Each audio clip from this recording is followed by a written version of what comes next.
pala ngayon mga ka-rideouts sa Mayon 360 Bike Challenge. 900 plus yung participants and over 350 PNP personnel yung hahawak sa buong ruta ng Mayon 360.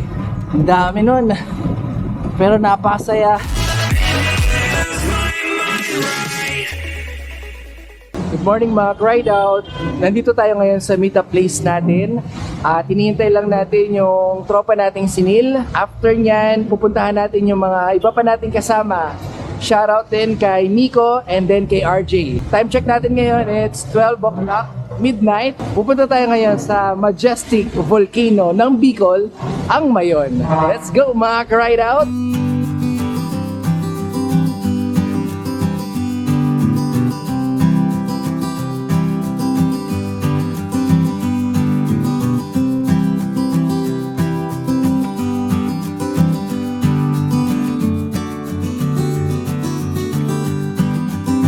Tikman natin yung rice puto dito sa Bicol. Ano, Buchi?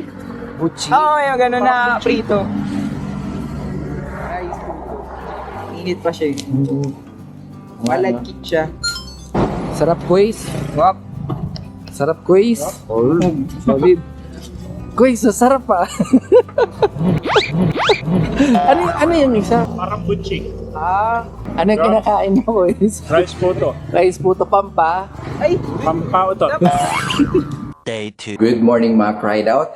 Time check natin ngayon, it's 4:30 in the morning. All set na kami at sasabak tayo sa Mayon 360 Bike Challenge plus Skyline na ruta. Samahan niyo po kami as we explore rounding up sa buong kapaligiran ng Bulkang Mayon. At itong ride na to will be a 86 km plus yung Skyline namin na ruta. So it will be a 103 km ride. And hopefully maging kaaya-aya yung panahon ngayon, maging smooth yung ride, safe yung ride para matunghayan nyo yung kagandahan ng buong kapaligiran ng Mayon dito sa may Bicol. Time check natin. 508. Okay. Kasi di mo makita pagka nakapila. 5:08 na. Kuya, thank you. So, papunta na tayo ng start line.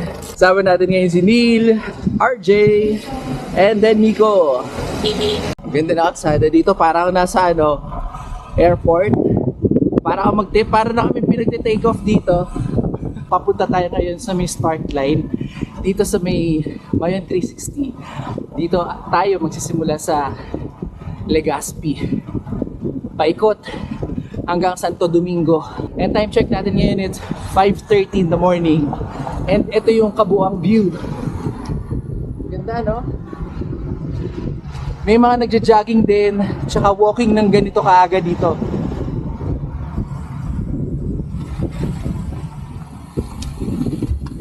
So 5:80 nagpakita na si Mayon dito sa atin. And kumbaga, it's a privilege na masulyapan natin siya. Ganda.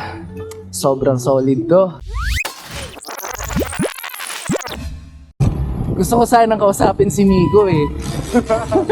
Kaso hindi ko nga pala makakausap ngayon.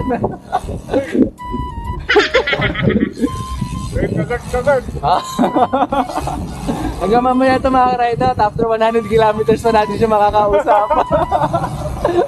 So start na natin yung ating ride. It's 103 kilometers.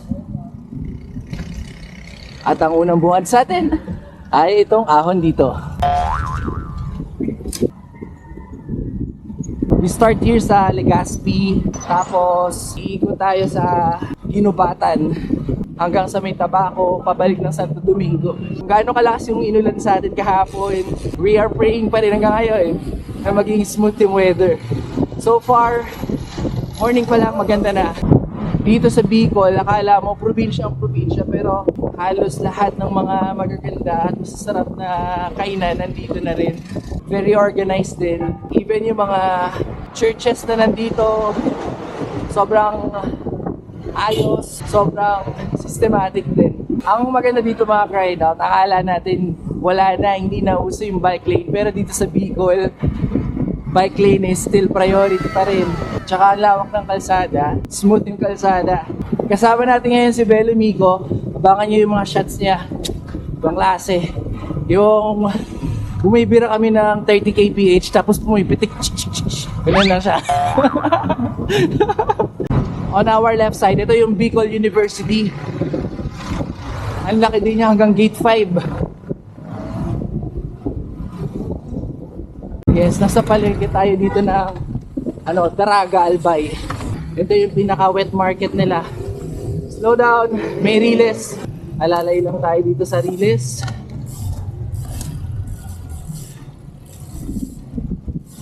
Yan, may mga mini box shopping plaza sila dito. Ang Mayon Volcano pala, isa sa pinaka-landmark kapag pupunta ka dito sa Albay. Hindi pwedeng hindi mo siya pupuntahan talaga. Oh my God, ang ganda niya mga ka-ride out. Ay, alam mo parang iba yung energy na binibigay niya sa'yo kapag papalapit ka ng papalapit sa kanya. Dito sa Bicol mga ka-ride out, active yung mga activities ng mga sports dito. Merong mga Zumba, running, cycling, kaya all set dito. Alam mo yung mabibighani ka talaga. Yung taas nga pala ng Mayon, it's 2,463 meters or 8,081 feet above sea level. May halos 8 cities or municipalities na pinapaligiran yung Bulkang Mayon. We are entering Cagsawa. Mas makikita natin ang malapitan yung Bulkang Mayon plus a historical event na i-share tayo dito. Dinaanan na namin ito kasi baka mamaya biglang hindi magpakita si Mayon, at least nasulit na namin yung ganda ng umaga, kapiling ang aming Magayon. Ganda mo talaga Mayon, ang ganda-ganda mo Magayon, mas lalo kang gumaganda. Sa pagpasok natin sa Cagsawa, meron itong entrance fee. Wow! Ganda niya! Nasa harapan na natin ngayon yung belfry or yung kampanaryo dito sa Cagsawa. Hindi kompleto yung pagbisita mo dito sa Albay, Bicol kapag hindi mo madadaanan itong Cagsawa Church, or ito yung pinaka belfry or kampanaryo ng simbahan dito na lumubog dahil sa volcanic eruption ng Mount Mayon. Isa yun sa pinaka historical event dito sa bansa natin. At alam nyo ba yung kwento ng Cagsawa na to? Ito yung isang kampanaryo na lumubog dahil sa volcanic eruption ng Mount Mayon. At bago yan, noong 1587, a Franciscan church was established para itayo ang kanyang church dito sa town ng Cagsawa. And then in 1636, yung mga Dutch pirates, ang ginawa nila, sinunog nila yung simbahan na gawa sa kahoy. And then noong 1724, nag-rebuild sila ng simbahan ulit dito na gawa sa bato. And para mas matibay siya, hindi siya madaling masunog. Pero noong 1814, during the volcanic eruption, talagang totally na-wash out yung buong town ng Cagsawa, kasama yung hundreds of residents ng Cagsawa. Kaya ang tinirahan lang niya ay yung mismong kampanaryo ng simbahan at yung mga iba't ibang stone na wall na gawa dito sa simbahan. So yun yung history ng Cagsawa Church dito sa may Albay. Dito sa Mayon Volcano, pwede kayong mag-rent ng ATV dito. Mas malalapitan mo yung Bulkang Mayon. Pero exciting, parang gusto ko mag-try siya sa susunod. Pero sa Pinatubo ko is meron din, di ba? Yung parang 4-wheel nila. Ibang ano rin yun, ibang challenge, tsaka ibang gameplay na nakasakay ka sa 4 wheels. Along the way, hindi mo maiwasan ng mga may road reblockings. Kaya always be careful sa pagpadyak. Habang tinitignan si Mayon, baka doon tayo nakatingin tapos may lubak dito. Always focus on the road.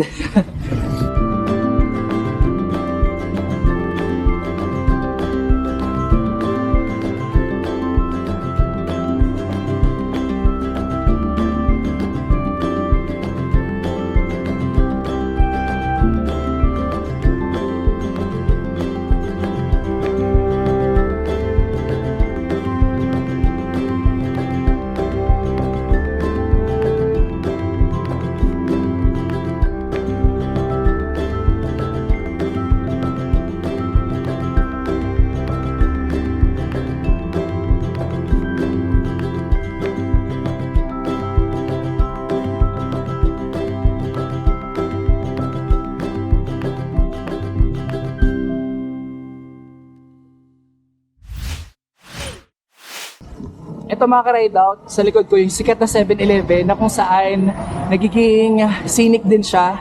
Kasi yung 7-Eleven nasa baba, tapos nasa tuktok niya is yung Mayon Volcano. And now on our right side, mas makikita mo yung magandang view ng Mayon.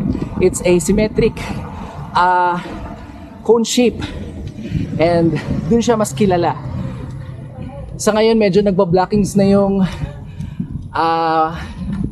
ulap or yung fog. Kaya mas maganda nakapagpa-picture na tayo kanina. Kasi medyo maselan si Mayon.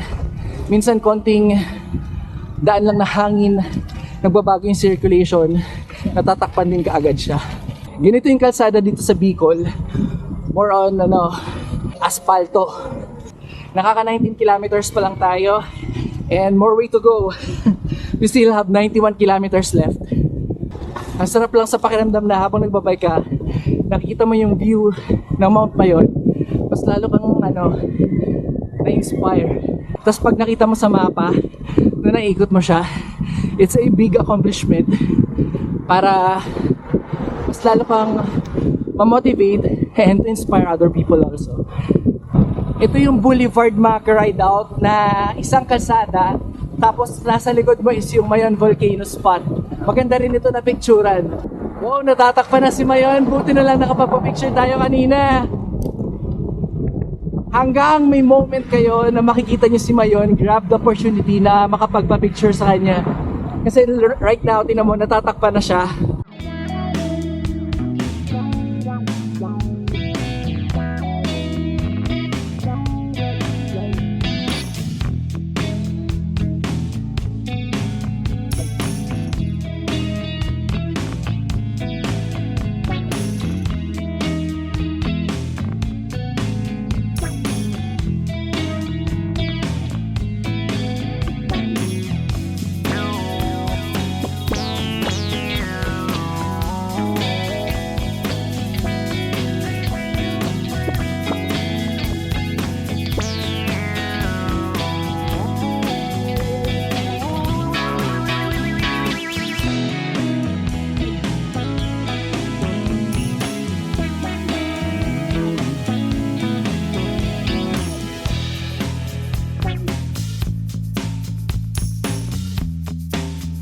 After natin sa Legazpi, Daraga, ngayon nasa bayan na tayo ng Ginobatan. Iba't ibang klaseng bridge yung dinadaanan din natin dito. Buti na lang nakapagpa-picture tayo kay Mayon kanina. Ang bayan ngayon na pupunta natin ay Ligao. It's gravel time! Opya! Good morning, Sir Arnold. Good morning. From Taktak to Bicol. We made it. 14 hours of driving. Oo nga. Maganda yung kalsada at daanan dito sa Ligao. May mga part lang nang inaayos pero overall, pwede road bike, MTB, gravel bike, folding bike, all goods naman dito. Nakakatuwa yung mga marshals, they guide and give warning sa mga cyclists talaga ngayon. Mula dito mga 20 kilometers hanggang sa may skyline, magandang view rin yun para mas makita natin yung itsura ni Mayon at ng buong Albay. Pero sana hindi lang din ganun ka-ulap or ka-fog para mas maganda yung view natin. Pero whatever it is, pupuntahan natin yon para maipakita natin sa inyo mga ka-ride out ang ganda ng Albay dito sa may Bicol. Isa pa sa wag niyong kakalimutan daanan dito, yung Kagsawa. Sayang yung opportunity kapag hindi nyo napuntahan din ito. Dito meron din silang mga pagsasaka. So isa rin yun sa pinakapangunahing hanap buhay nila dito.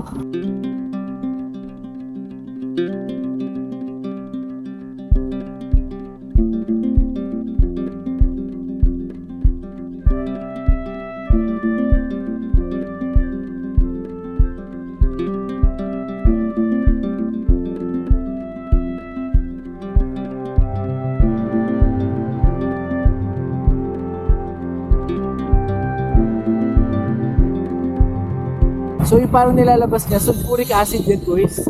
Okay. Nag-alboroto siya ngayon. Hindi ko sure kung alert 1 or 2 ngayon. Okay. So may sulfuric acid siya. Alert 1 or 2 tayo. Itong area na to para tong ano, Marilaki. Kasi sa amin sa Rizal, ganito rin yung kalsada. Spaltado tapos mapuno. Kaya kung dadayo yung mga taga Bicol sa Rizal, may mga ganito rin kami kalsada. Tawag sa amin ay Marilaki, Rizal. Medyo uphill yung ginagawa nating ride ngayon.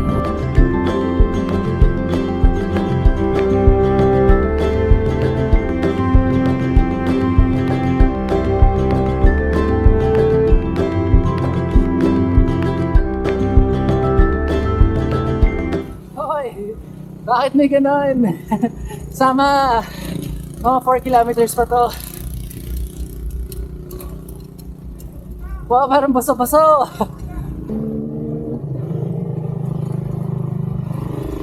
Tumitirik yung tricycle. Taas.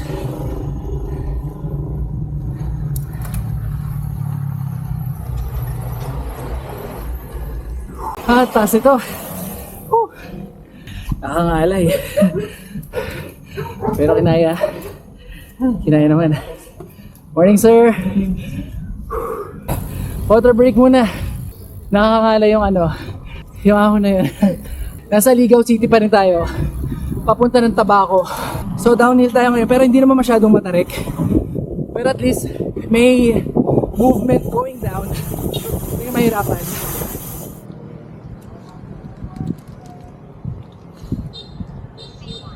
Mula dito hanggang tuktok ng skyline na aakitin natin, mga 10 kilometers pa.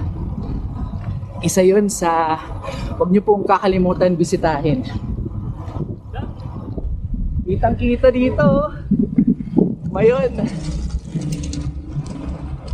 Morning, kuya. Morning. Sandihay mo. Ay, Marikina! Marikina. Marikina. Seryoso? Lapit na kami sa Marikina. Diretso, galing pa ako, dumating ako, alas 7 ng gabi. Kagabi. Oo, hindi ko lang umaga nakuha yung base dito. Salamat sa inyo. Okay. Bike all the way. Ay, hindi! Akala ko bike all the way. 17 hours na bus! Okay. Grabe. Kami naman mga kasama ko mga Kainta tsaka Pasig. Pero hindi yung ride all the way. Hindi naman ride all the way. Ano ka rin? 360 ka din. 360. Solid yung dala mo ah. After nyan, diretso ka na. Uwi na rin. Okay. Bus din. Oo. Okay. Ay kuys, ako nga pala si Aaron. Anong pangalan mo? Wisdom. Wisdom. Triathlete. Okay. Okay lang sama kita sa vlog? Oo, oo naman. Okay. Vlog mo? Ka-ride out Aaron. Shoutout ka. Shoutout sa Fit Quiet, Fit Philippines, Filipino International Triathlete. Triathlete pala yung nakasabay natin. Shoutout sa wife ko, lalo na sa Tianga. Shoutout po. Nakarating na kami ng Bicol. Oo! Aaron, Okay. Aaron, nice meeting you. Nice meeting you, Wisdom.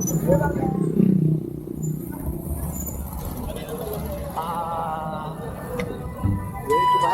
Diretso? Diretso. Lumagpas tayo, aahon tayo pabalik nung nilusong natin kanina.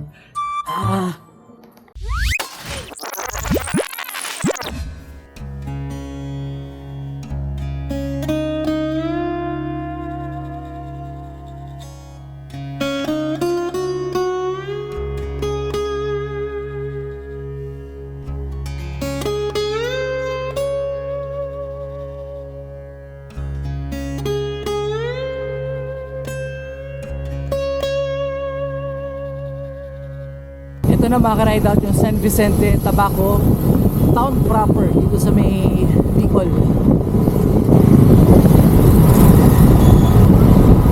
Isang mahabang patag ito maka-ride out, and we still have 31.5 kilometers hanggang finish line, at yun ay sa Legazpi City. After namin mag-buko break, hanap lang muna kami ng chicha, mabilis ang kain lang para balik din kami kagad sa Legazpi City. Doon na lang kami kakain ng heavy meal. So ngayon, pacing kami.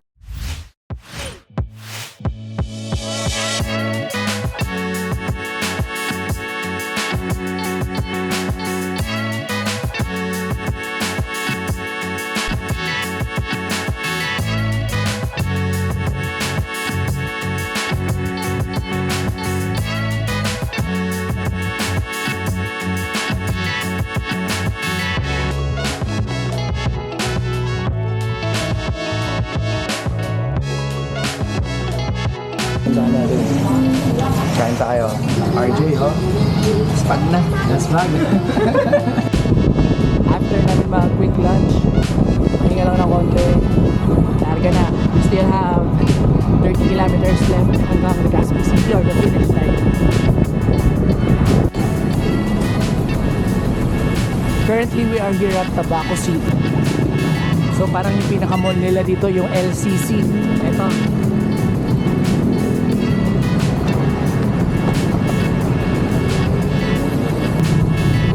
Maunlad din ang kanilang lugar kasi maraming mga facilities dito. Katulad na lang ng palengke, mall, bangko, paaralan, simbahan.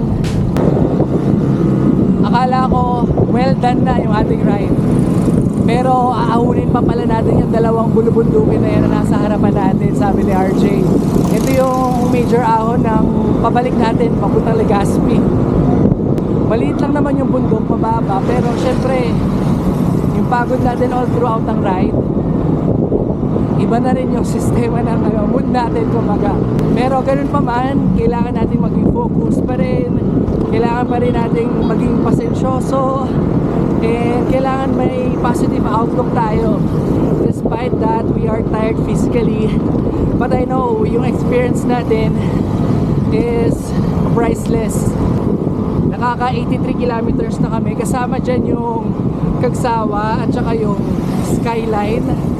Yun yung mga side trip natin. We are here now at Malilipot. Ayan. So sabi ni RJ, ang Malilipot ay ibig sabihin malamig. Dahil malamig ba dito, Jay? Hindi naman. Chill lang tayo sa last pag. Manlalamig ka kasi last pag ka na. Ito na yung mga pangalawang bayan bago matapos.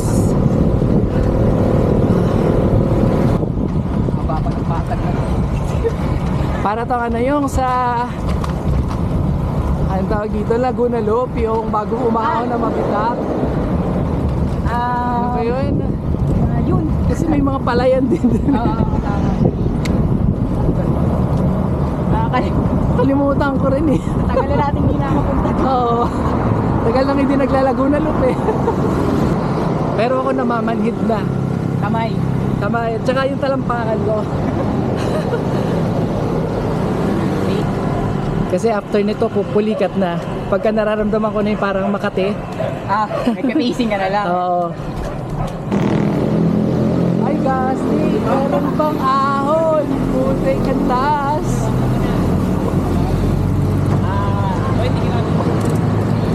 Lintik yan. Ayan, approximately malapit na matapos yung Moyon 360, pero maraming pinupulikan.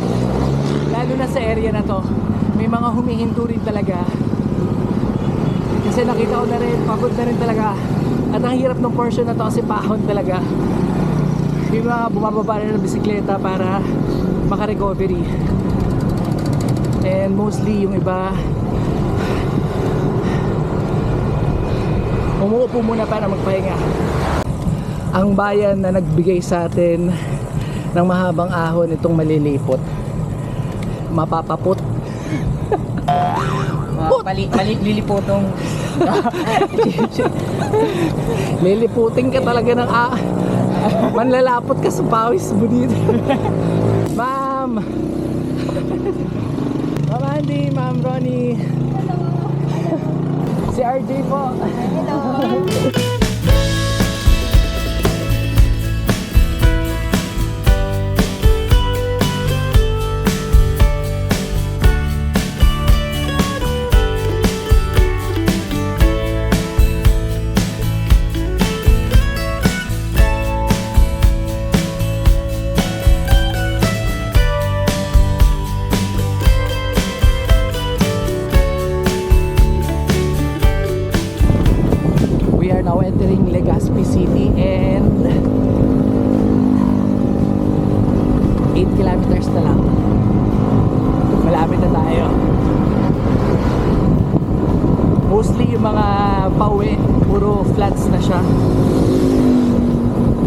major ahons nandun sa pagpunta kapag clockwise yung ginawa nyo. So we have 3.5 kilometers na lang hanggang finish line. It's amazing ride. And ang maganda, nakasama yung panahon, hindi mulan, tapos hindi natuloy yung pulikat ni RJ. Nakatapos din ang hindi na trigger. Pero kanina Jay, nagpaparamdam Paparamdam ko saan? sa malilipot ba?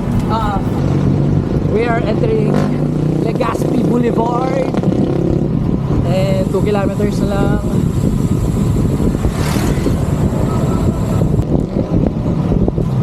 Yung iba umuwi ng may medal. May medal na sila. Yung iba pauwi na ng bahay. Kami pa finish line na. Konti na lang. So this is it, Pansit.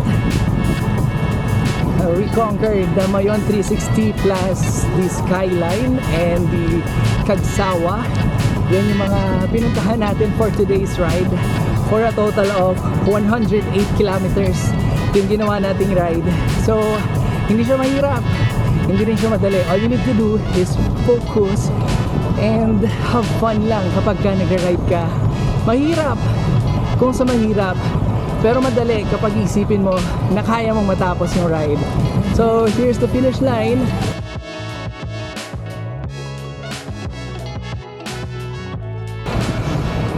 So mga ka-ride out, natapos namin ang Mayon 360 plus Skyline at saka Laspag.